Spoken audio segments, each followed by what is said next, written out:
You are now listening to It's a Mindset with Tacarra Barnes, your weekly inspiration. I'm Tacarra Barnes, and thank you guys for listening.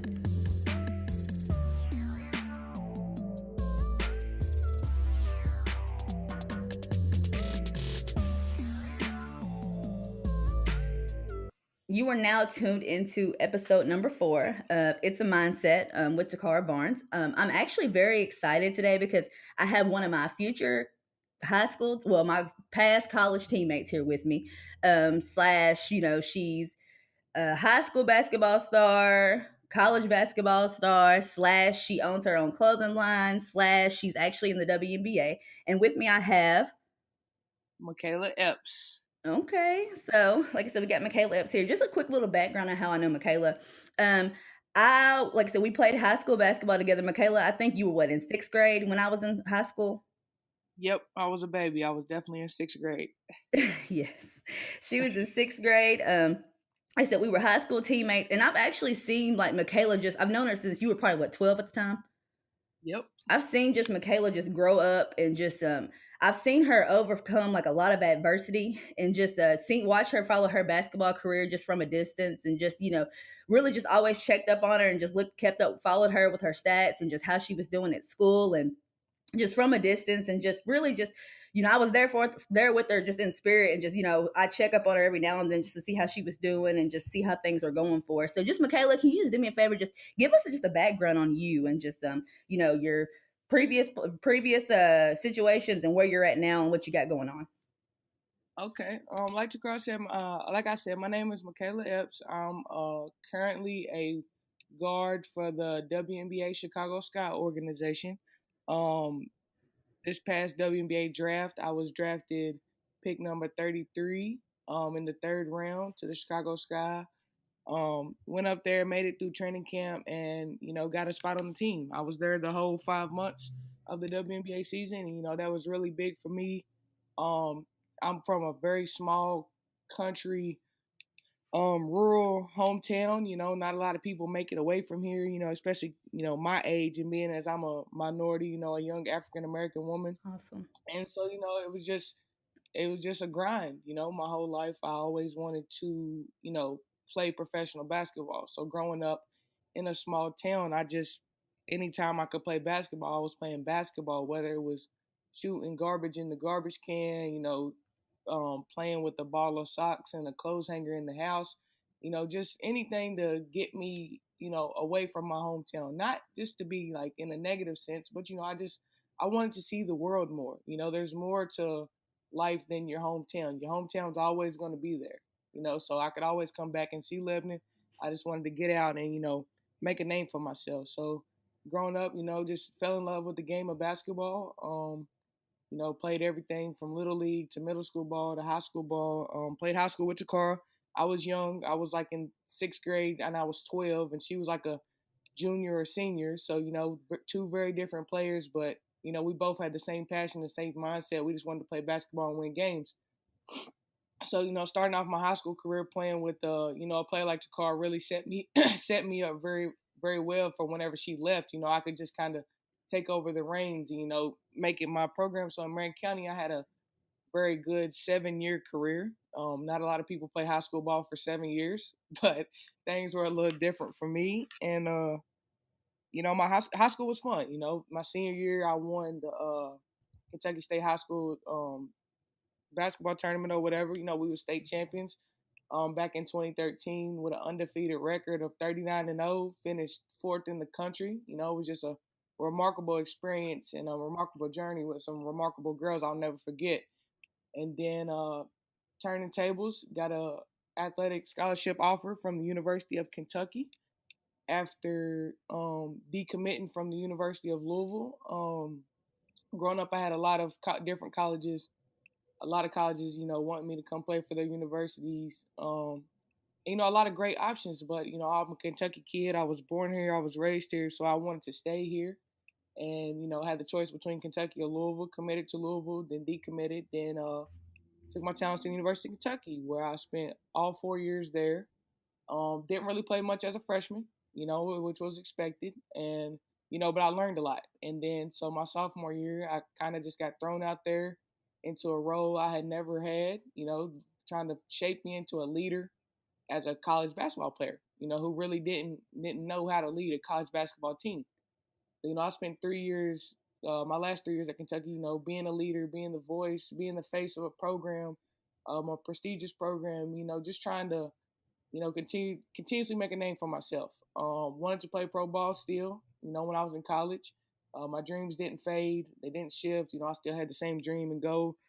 And so, I just worked hard in college. And like I said, I didn't, never make it far in like the NCAA tournament, but I had a bunch of individual accolades, which are always great. And then, I made some really good lifelong friends with my teammates at the University of Kentucky. It really opened me up, with networking, meeting people. I feel like I know too many people. That's how many people basketball has brought into my life. And then, I said, at the end of my senior season, we got beat in the NCAA tournament by Ohio State. At the University of Kentucky, it was the second round, and it was heartbreaking at the time. But then I knew I had to prep my body for the WNBA, and so after that season, I worked out, just grinded, tried to do stuff differently. Things I had never done before. A gallon of water a day, just for example, I had never done that before in my life. Started doing stuff like that to like build a routine going into the pros, and got to Chicago, got drafted by Chicago, got to Chicago late April, and experienced training camp. And it was a whole different war and a whole different mindset and mentality I had to have. And I'm not gonna say I grasped it right at the start because I didn't. And even though the season's over, I can't say I even still grasped it because it was just hard. I was a rookie, the only rookie for the Chicago Sky. So like I said, I didn't play a lot, but I learned a lot. I seen a lot, and it was a blessing to be there.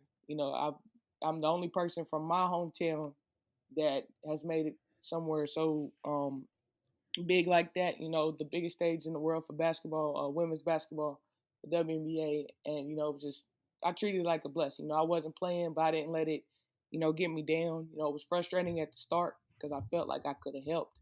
But then, I would just remember, you're a rookie, your time's gonna come. So, just being there every day was a blessing. Learning from some of the greats in the league like Courtney Vandersloot and Cappie Pondexter, Tamara Young. People don't just get to be around people like that every day. And coming from like I said, coming from a small town, getting to be around some big time names and people I grew up watching Cappie Pondexter, and it was just it was crazy. It was surreal. It was mind blowing. I was still a fan. The first time I ever seen Maya Moore and Simone Augustus in person, I had to get a picture. I was a fan. I had to. Understandable. Understandable. Yeah, definitely had to do that. But yeah, it's just crazy. My story has been crazy. Like Carr said at the beginning, I've overcome a lot of adversity. I said I'm from a small town, so I'm not even supposed to be where I am in life. But that just goes to show that I'm one of many from small towns who can do it because it is doable, it is obtainable. And I had people when I was in high school telling me I wouldn't even play college ball. And I was in high school and they tell me I wouldn't play college ball. And then when I got to college, they told me I wouldn't play in the pros. And now I'm in the pros, so I don't even know if there's anything less they can tell me I can't do. I feel like Awesome. I've done everything that people have put me down for. Said I wouldn't do, and I use that as some motivation too. You can do it. That's just my little message, my little personal message to all the young ones out there listening from small towns. I'm from Kentucky, so Marion County is very small. Everybody knows everybody. I wasn't supposed to make it out, and I made it out. And I'll tell the story over and over again. It wasn't easy, but it was definitely worth it. The life I'm living now, extremely blessed, extremely thankful for, and I wouldn't want it no other way. I'm 22 years old, and I'm really enjoying my life right now. I don't know, a lot of other 22-year-olds that can, honestly look themselves in the mirror and say that they're enjoying their life right now, and I'm enjoying my life. And I'm glad basketball was my getaway and my pathway out, and that's just a little bit about me. Awesome. Like awesome. Makayla, that was great. Like you said a lot of things, You said a lot of things that actually just really just is really why I wanted to bring you on here today because, when I think of, I pride myself in being, I call myself, fourth quarter Barnes, fourth quarter T Barnes. But, when I think about you and I think about the fourth quarter mindset that I'm always talking about, I think about you having that, just by me, like I said, I've me watching you basically grow up, knowing you since you were 12, knowing the things that you had to go through in middle school, and just the issues that you faced. And, so when I think of, like I said, when I think about that fourth corner, I think about, the transitions that you've made and the adversity you've overcame your whole life. You are that image of that, and just I've seen, what really stood out to me about 2 years ago when I saw you at an AAU tournament because you were watching your brother. And a lot of the girls I coached, they were, pointing out like, whoa, that's Makayla Epps. Let me go get her autograph. And I thought that was just so awesome. That was so awesome. Right. And I really, I just want to take it back a little bit, just because you said a lot of great things. You said a lot of great things that, that showed me really your growth that I didn't even know that, you thought that way. And that's awesome. So, well, something that I do want to ask you, when you talked about making transitions a lot, you talk about just where you've came from and just, that's something, I came from Horse Cave, Kentucky, then I moved to Lebanon, and that's how I met Right. you. And, me just understanding that small town mindset and understanding, how you have to get away and how you have to think about things, and people telling you that you can't do things, people telling you that you're not a D1 athlete, people telling you, hey, you're not going to make, when you accomplish what people told you that you wasn't going to do, then people saying, hey, I bet you can't do this, I can't you do that. It's so easy to just listen to what people say and let your mind stay there, but you didn't. You Right. use that for fuel. You use that and you took everything to the next level. You make future steps. But something I want to ask you about, because I do have, a couple of your high school accomplishments here. You Gatorade Player of the Year, Miss Basketball, you won a state champion. Also, McDonald's All American was just a huge accomplishment. But something I do want to ask you, I want to ask you to talk about this because, something that me and you talked about 2 years ago. We talked about how, now the younger generation, how they're struggling when they're moving from Right. high school to college, just the transition. Talk about the transition that you had to face, from high school to your freshman year, just what you had to learn and just kind of what you went through. It was kind of, it's gonna be, I'm gonna word it a little different. It was a reality check. I can't. Amen. I'm not gonna sugarcoat it. That's something, a lot of people get on interviews or podcasts or whatever and get to sugarcoating it. I'm not gonna sugarcoat it. Like, I like people to know the real, the raw. Um, I slapped in the face. It was a reality check. I came to Kentucky, um, a little banged up. I was dealing with a knee injury, so I was a little banged up, and so that slowed me down. And it didn't progress me as fast as the other freshmen or just the other players in general. And, I didn't play a lot, and so I went from high school ball playing all the minutes in the game, every single one of them. Some nights to University of Kentucky games where I wouldn't even come out of my warm up. I wouldn't step on the court. I didn't play 1 minute, and that was very very challenging for me as a freshman because I was so used to playing, contributing, helping. Which there's other ways you can contribute even if you're not playing. But I'm just speaking in terms of me playing. It was so hard for me. I would call my mom and just cry because I couldn't figure it out. I would, even though I was a little banged up, I still practiced well. I might have been my best, but I still practiced well. And then coach just wasn't playing me with no reasoning behind it. So, it was messing me up. I would call. Michaela, real quick, let me stop you really quick. So, you're calling home because I hear this a lot because I actually mentor a lot of kids. So, in your head, because I went through the same thing my freshman year. So, in your head, you probably and a lot of people, a lot of the freshmen who are actually going to listen to this, a lot of things you got in your head too. You're thinking, I'm better than this person, Right. I'm better than that person. We don't realize that it really is a process, even whether if your body's not ready for that next level. Because me playing against the SEC and SEC guards, the SEC guards were probably the strongest guards, the most physical guards that I've probably ever played against throughout my whole basketball career. Whether I played against Tennessee girls in the summer, they're very physical. Right. Yeah. So that's just and that's just half the battle. I Right. the body's just half the battle. Like it's not easy. I don't want no freshman, incoming freshman to just get to college and think, oh, this is gonna be just like high school, because it's not. And then that's when it's gonna really hit you. In high school you wasn't up at 5 or 6 o'clock in the morning, going to practice, going to work out. In high school, you wasn't practicing for 3 hours a day. In high school, you wasn't practicing against, you know, boys or men, whatever you want to call them. You just wasn't seeing stuff like that. You wasn't traveling and having to do study hall on the road and still get sleep and get up and do 7 a.m. shoot around for a game at 12. It's just not high school.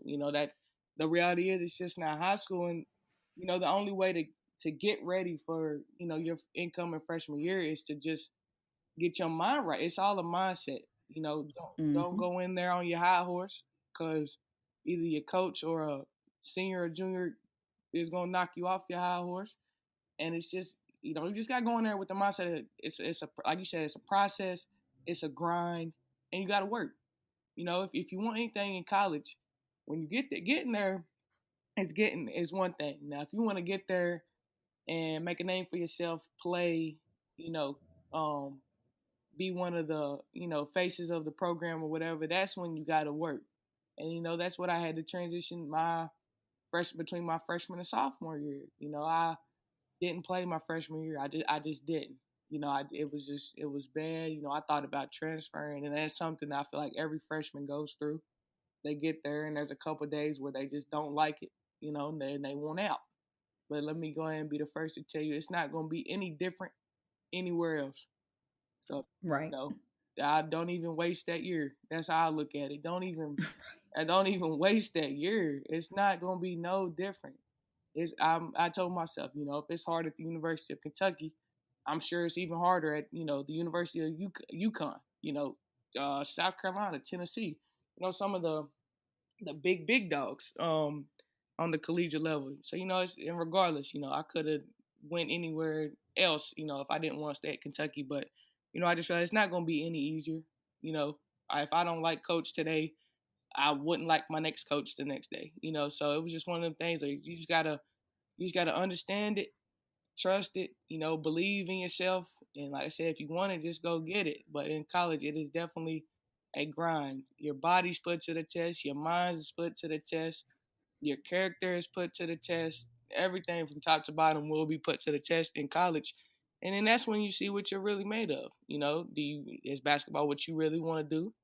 Is, the league for some people after college, is that what you want to do? And it's just not easy. But, I stuck it out. I had a rough 4 years at Kentucky. Didn't play my first one.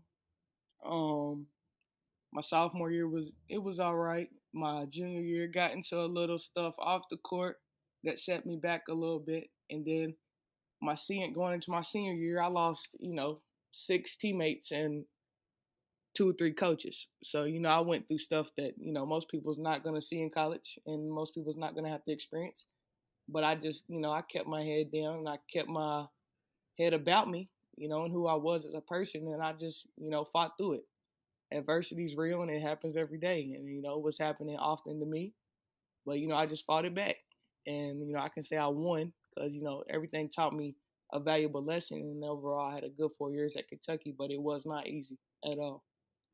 Awesome. Awesome. So, Michaela, so this is something I want you to talk about too as well. So, when you're not playing, Yeah. and this is something when you're not playing, even whether it's, the adversity that you face throughout your whole college career, one thing that you do have going on from your freshman year, you've got your people back home who aren't there. They got you telling, hey, you should be playing. Hey, you should be out there doing this. You always got that in your ear.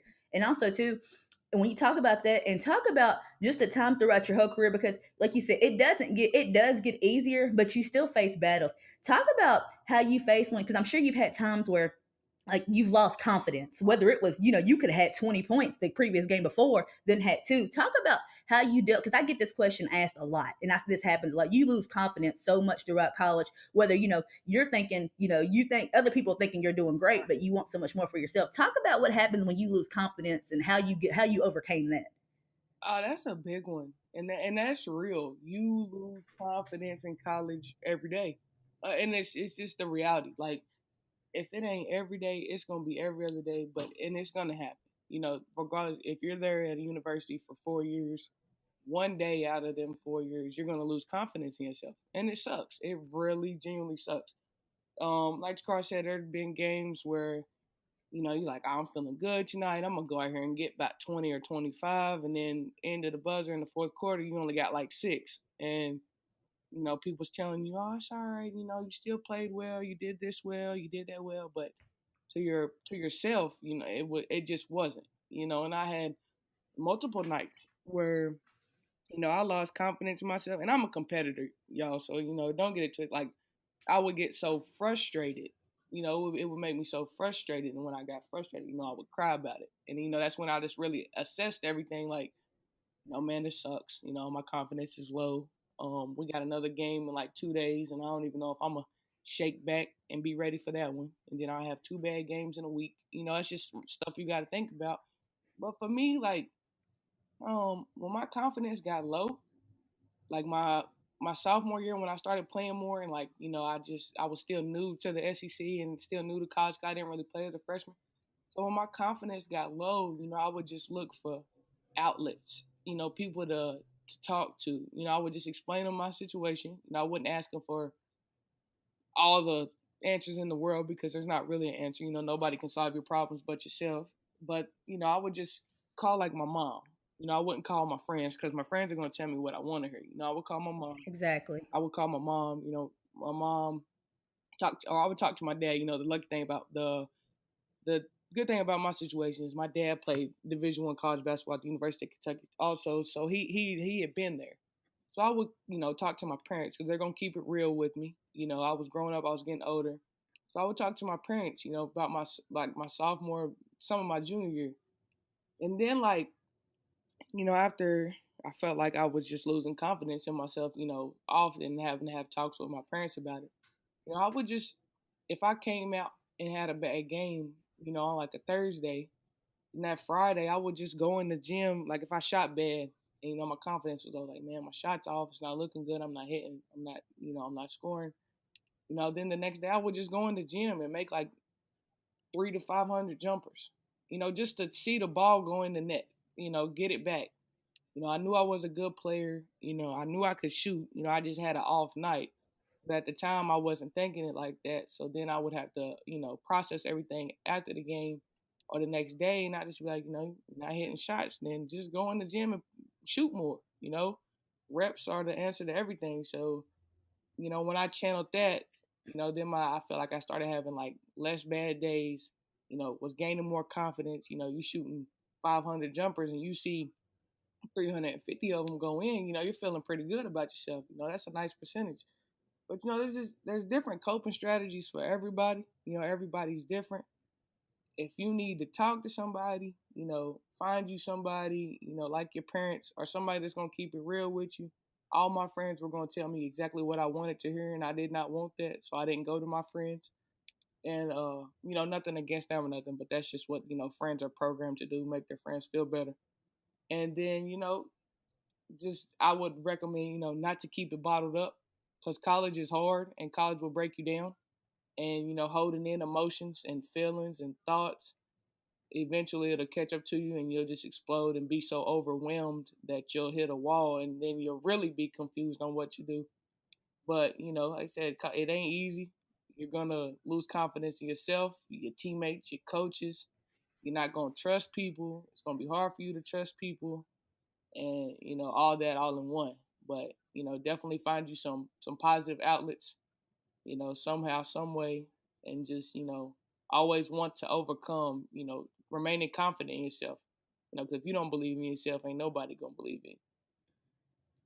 You're right. You're right, Makayla. I'm very relatable to you on what you said about, that's something I would do. If I, like you said, it's going through your head. If you have one bad game, you can't help to be like, especially when, as important as you are, as you were to your team, you're thinking, I can't afford to have a bad game the next game. Right. Like something's got to turn around. So, something like what you would do, that's something I was big on. I told somebody this recently. I said, when your confidence is down, sometimes you got to get in that gym, whether if it's late, whether it's by yourself, and sometimes you got to talk to Yeah. yourself as well too. Yeah. Psych yourself out because a lot of that stuff, like you said, it's all mental. College basketball was 90% mental. It's a mental game. I mean, sometimes you block so much stuff that's in your head and it's not really because the physical part is there. You got the game. You can do it. You can accomplish this, but it's just a mental game. Yeah. And, when you talked about too, something you talked about too is just not calling your friends because your friends tell you what you want to hear. That was a huge one too as well. To always talking to people who's going to keep it real with you. That's 100% awesome. Something else too I want to ask you too as well.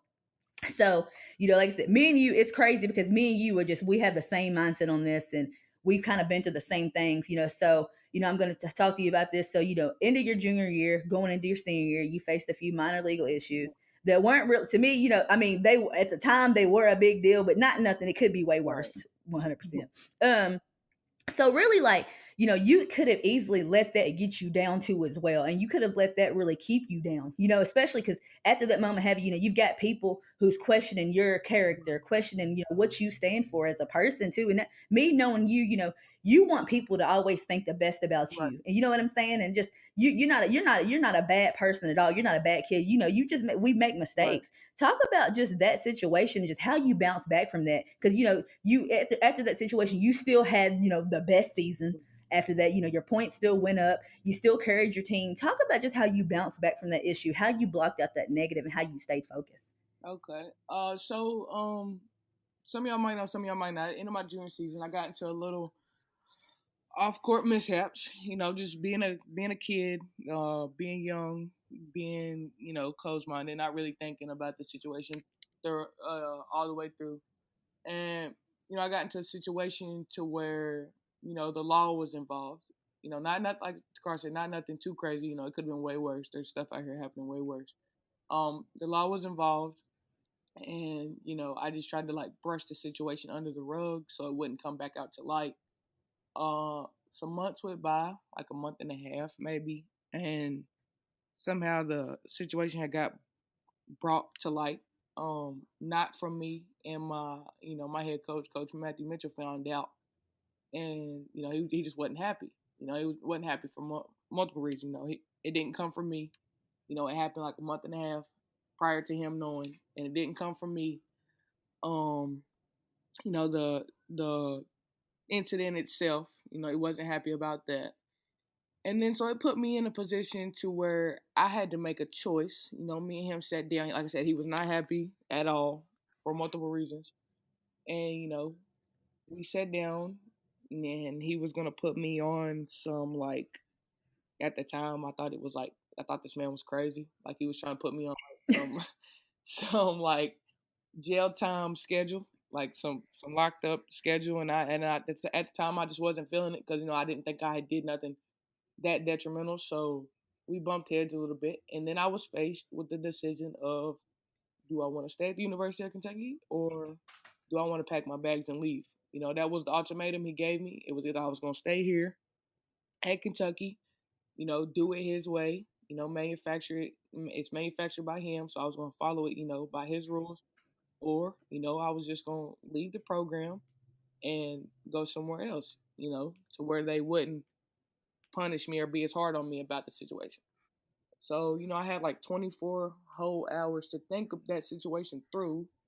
And of course, after talking to family and, just people who really knew me and, knew what I wanted to do in college and what I wanted to do with my life, I decided to stay at the University of Kentucky. And it was, overall, at the end of it, I could say it was a really good decision. And, I do owe a lot of the credit to Coach Mitchell just for the simple fact that he could have gave up on me. He could have sent me packing. He could have, like I said, he could have kicked me off the team. He could have gave up on me. He could have just threw in the towel, but he didn't. He really worked with me after that. We had sit down meetings. We met up, you know, 2 or 3 times during the week, just to talk about life, making sure I was okay, making sure everything was cool with me. I just needed to get out everything that was in my head. I just needed to talk to somebody about it, and I had never done that so periodically. And so, just him helping me, he made me stay on campus that summer. I didn't get the summer of my junior season. I didn't get to come home. I had to stay up at Kentucky and work out every day. So, that put me ahead of everybody. And, that was my junior year at Kentucky. I was in the best shape of my life. And, it was a process. I had hit a wall of adversity. My name was on statewide the news and some national stuff had leaked, and so people had knew that the situation was what it was, and so I knew it was going to get people to start questioning what kind of kid is she. She's out here doing this. There's no telling what else she was doing. Blah blah blah. So I had to deal with that. People talking down on my name. My family's name. So that put me in a position where I wasn't happy about that. And, just having people question me, as a person. I like I said, I feel like I'm a good person. I grew up a good kid. People just make mistakes. Like I said, I was young. I was like 20 at the time, so I was still young, and I just wanted to, do things like every other kid was out here doing. But I just forgot that, I couldn't really do that. And so, like I said, it was tough. It was the longest summer of my life. It felt like, I was on lockdown all summer. I couldn't be out here wilding. I had like 9 p.m. curfew. They was checking on me every day. So it was rough. Summer workouts are only, normally June and July, and like the first week August. Mine was all May, all June, all July, and like to the middle of August. So it was just different. It was rough, but I knew, that it would benefit me in the end, and that's exactly what it did. My my junior and senior seasons were really, really good. And like I said, I owe a lot of it to Coach Mitchell because he worked with me. He didn't give up on me when he very easily could, or he could have just overlooked the situation, and he did. And like I said, I credit him for that because that shaped me to have a really good junior senior season, and also not to just be out here doing whatever I want to whenever I want to, just because I think I can. I got to remember, athletes are looked at under a microscope, and what we do is deemed bigger than what the average student would do. So that little situation was beneficial for me in the end. Right. So, like, Makayla, something that's always stuck with me, something that's always stuck with me, and it's something that like your daddy said to us when I was in high school and we was on his team.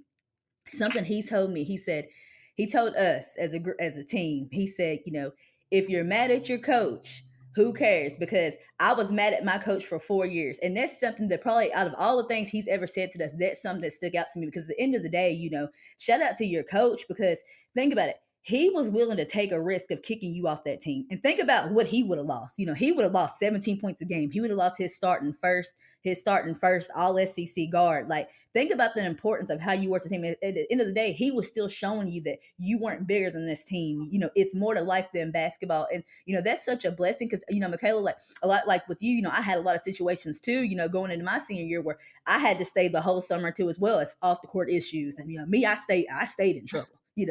Honestly, I stayed in trouble, always doing something. But and it's crazy because that's what it teaches you. It teaches you there's life after you. Like regardless, it's bigger than this. He would have took a risk too as well, losing you on that team. Regardless, you didn't have many players there.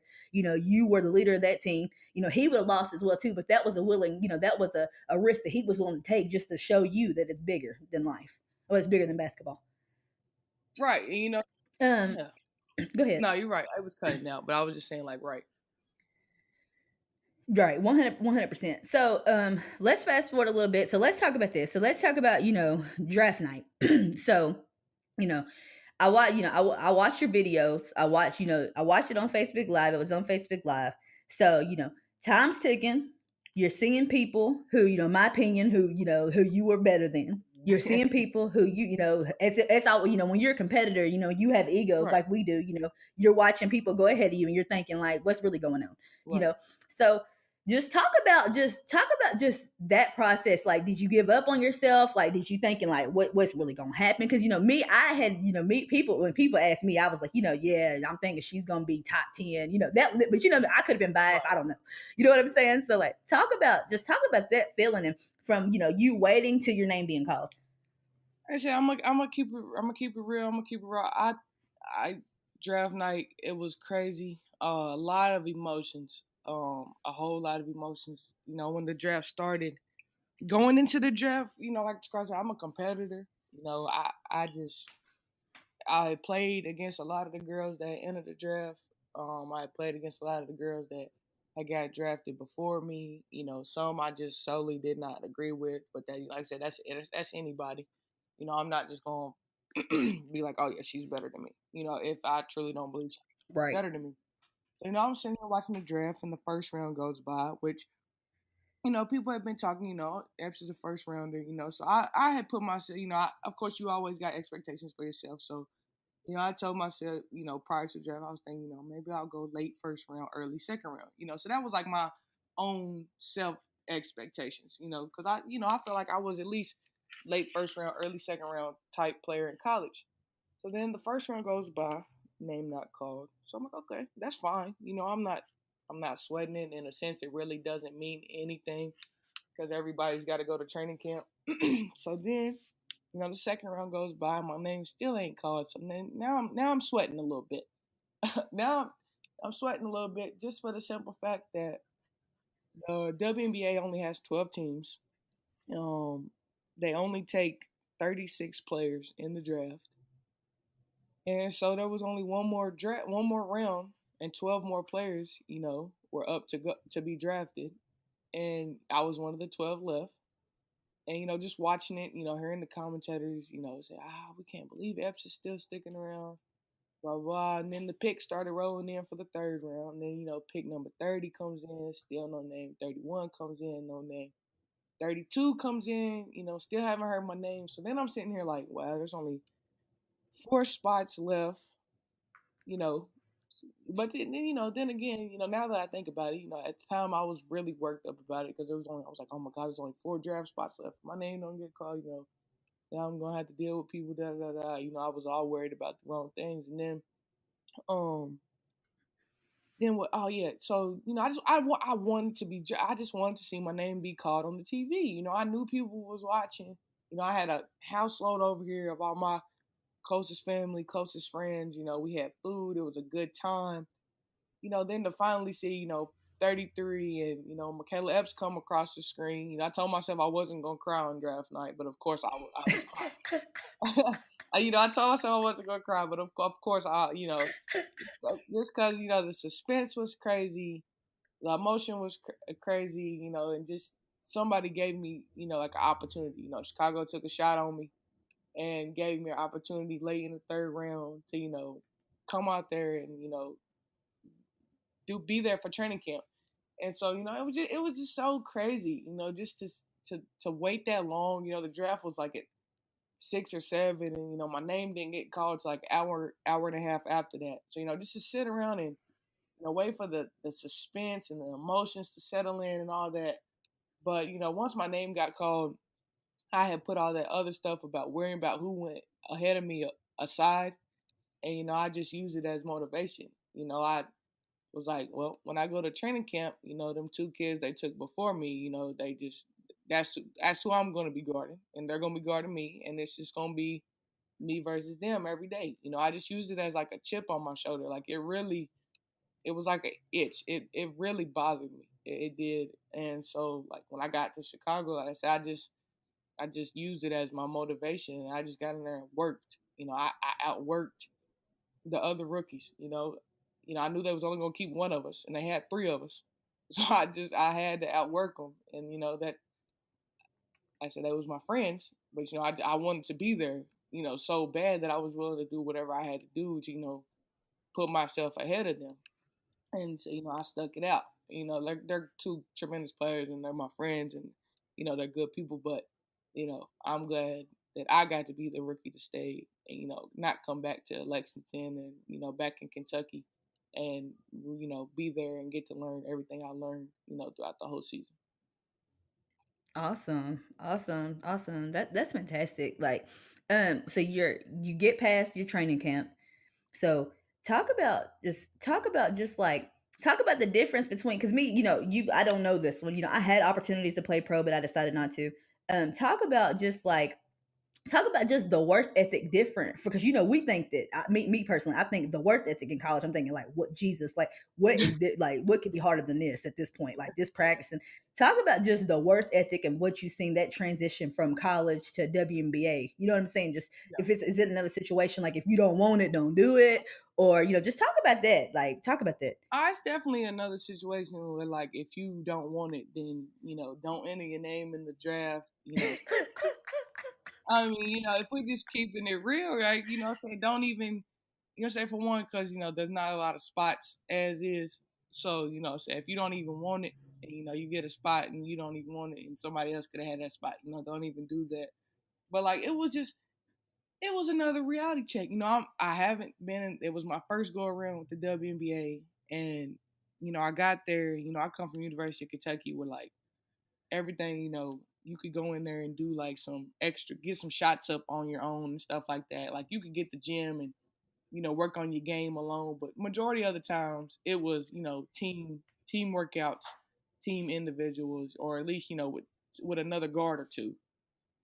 Then you get to the league and like I I don't even know the words. Like I came from like a lot of unity in college. Kentucky, we did everything together. Too much together. We was just always together. We got sick of each other.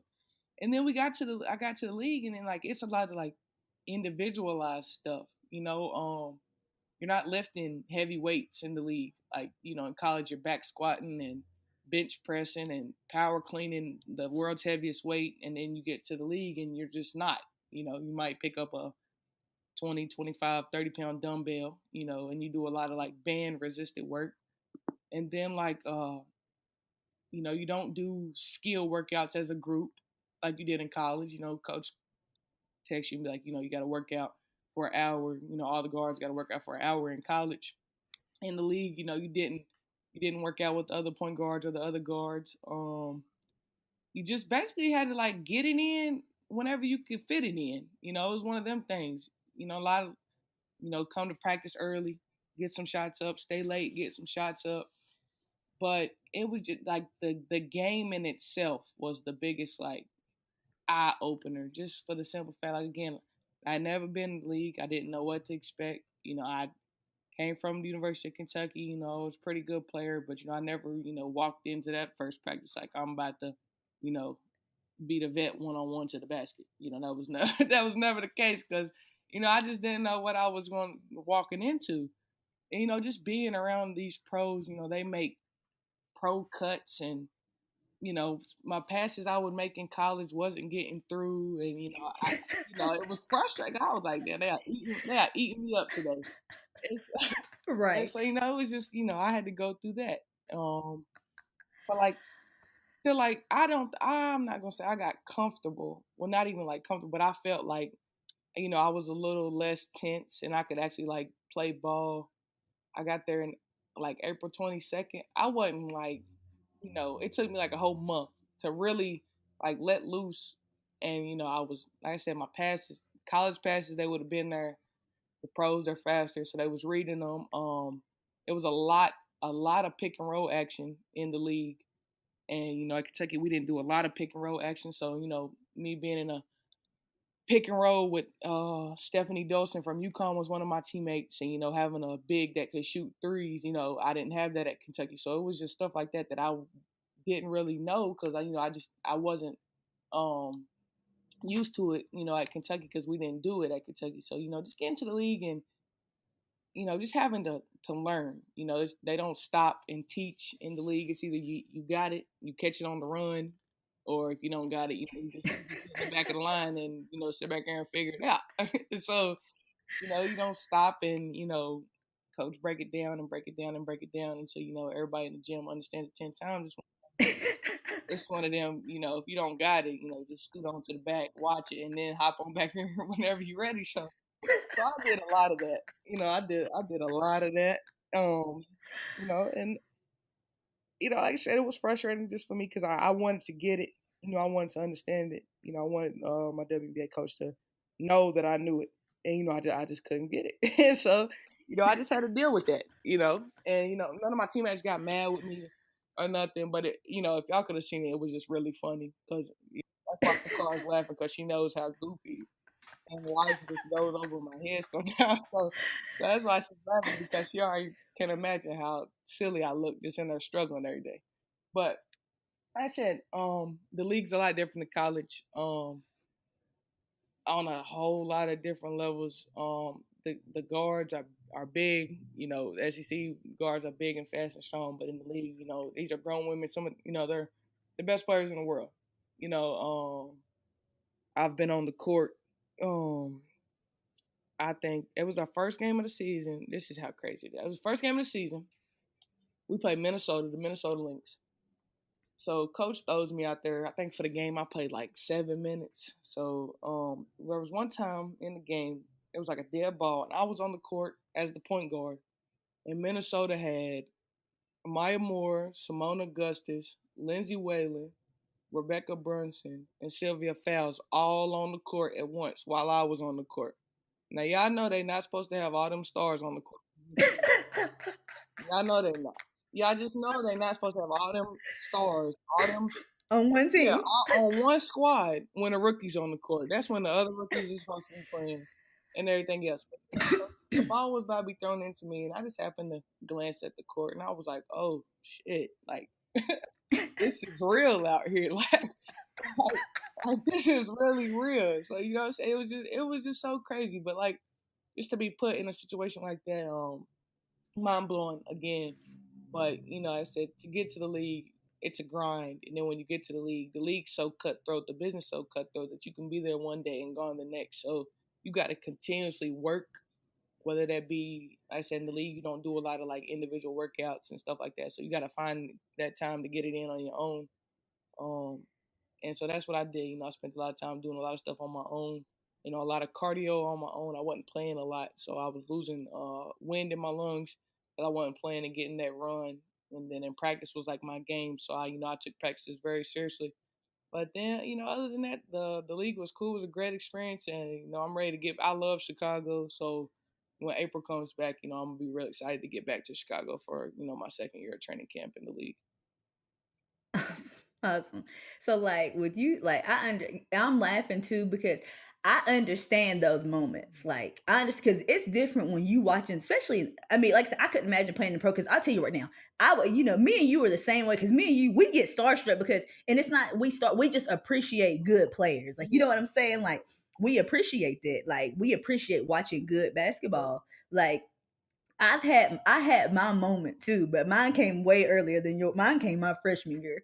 So like who would you say like and I'll tell you mine, I remember my first freshman game. I didn't start. We played against Louisville, and this was when Louisville had Angel McCartry, they had Candace Bingham. That was a lot of my AU teammates was on that team. That was the year they went to the Final Four. They beat Oklahoma, played UConn in the final game. My first game, I guarded Angel McCartry, and it's funny because like Makayla, this like at a certain level, like kids usually it takes people two dribbles to get to the yep, basket. We know that. So, if you're a defender, and me, back then I prided myself in defense. You know, you're counting somebody's steps waiting to cut them right. off. But Angel was a little different. Angel Angel, it didn't take Angel two dribbles to get to the basket. It took her one, and she was so high. All I could do was foul her because I swear on my life I thought she was finna dunk on me. And it's crazy because she was in the air and I was still on the ground. So like I can relate to you 100% because it's like okay, so this is real out here. Okay, I get it Yeah. now. Who would you say is the best person you played against? Uh so like I said, okay, so I played some. The minutes I played, man, man, forget all that. There's one we played we played Phoenix, the Phoenix Mercury. I did not play 1 minute of the game. I sat on the sidelines and cheered the whole game. Diana Taurasi came to Chicago. He came to Diana Taurasi came to Chicago and scored 42 points. Mind you, Brittany Griner didn't even play. So for one, I'm in the locker room hype. I'm like, oh, we about to beat Phoenix. No, we got busted. Phoenix busted, I tell you. Diana Taurasi gave us 42.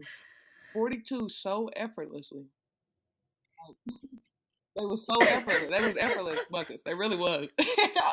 And I was sitting on that bench so confused.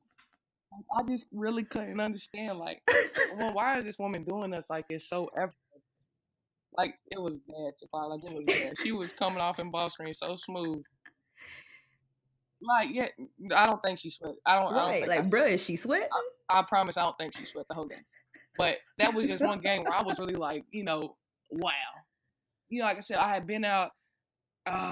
like I said, I had been on the court. I had been on the same, the same floor as like, I played some minutes against Sue Bird. I played some minutes against, Maya Moore and them. I was out there, and but that Diana Taurasi performance was really just like I tell people all the time. They're like, "Who's best player?" I'm like, I'll be like Diana Taurasi. They're like, "Why you say that?" I was like, "If y'all could have seen how she scored 42 on us so effortlessly, it's not even a question."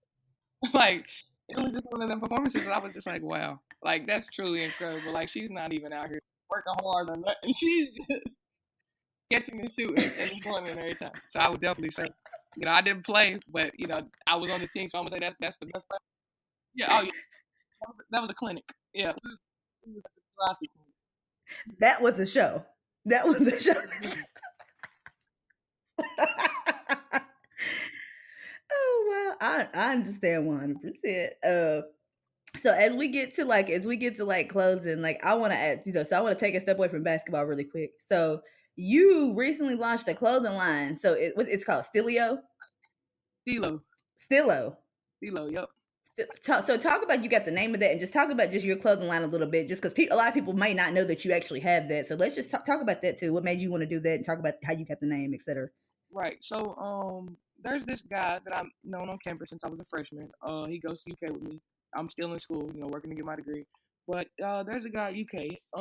And we just became really close. And he's a cool kid. He's from Kentucky. He's down from like Barberville, Kentucky, where Union College. So he's down that way. And he just hit me one day and was like, "You ever thought about starting a clothing line?" And I was like, I mean, no, not for real. He was like, "I think it would be a good idea. You've got a lot of fans in the state of Kentucky and around the country. People know who you are. So, if you wanted to do it, we could, work it out." So I was like, all right, I got thinking about it a little more, but there's a lot of other things going on in my life, and so I couldn't really, put a lot of focus on it.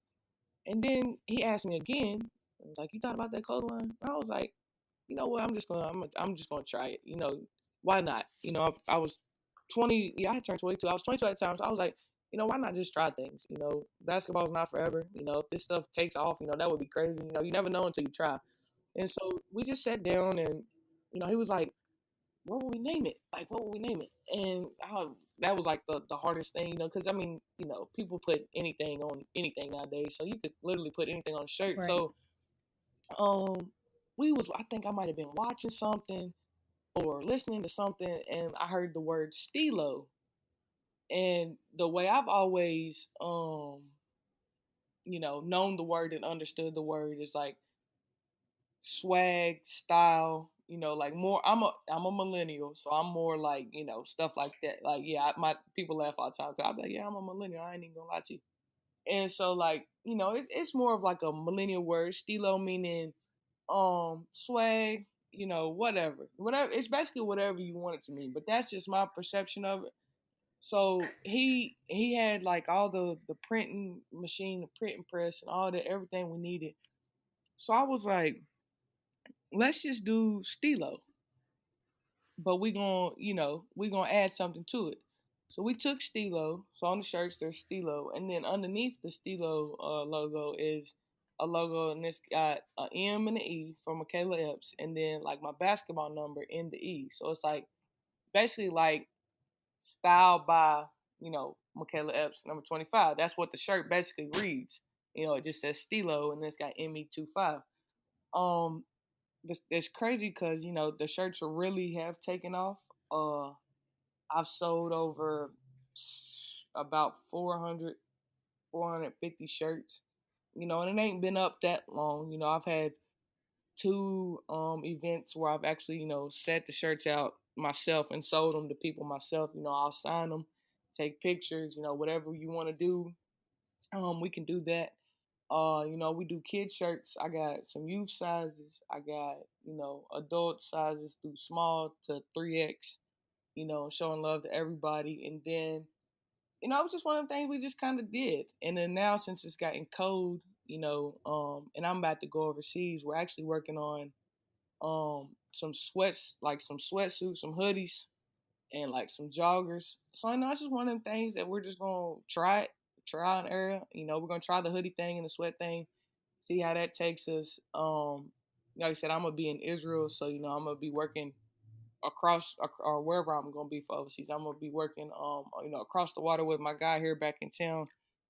Just to ensure that we get some stuff out because people have caught the wave of it and want more. But everything takes time, and money and stuff like that. So it's one of them things that are still a work in progress. Um, we just changed the website, so I can't drop the website link, but I can drop the Instagram at name. So if you're on Instagram, you can go on Instagram and follow at Steelo Brand 2017, and then the links in the bio, and there's a bunch of pictures of you know pictures of the shirts. We got at least 15 different colorway shirts right now, and then just stuff like that. So you can check it out. You can check the link out. The shirts are 20. They're 25 from 2X to 3X. But then other than that, it's just one of them things where you can get a shirt, support the movement. They're pretty nice. There's some like I got one with like some Awesome. gold and like that's crazy. Like I got like 6 of them just because I love gold and white together. But yeah, y'all can check that out. Follow us on there. We do giveaways. So every time we hit like every 100th follower, we do giveaways. You win. We send you like 2 or 3 shirts. And, I'll sign like an autograph card or something. Just throw it in there. So it's one of them things where tell your friends about it.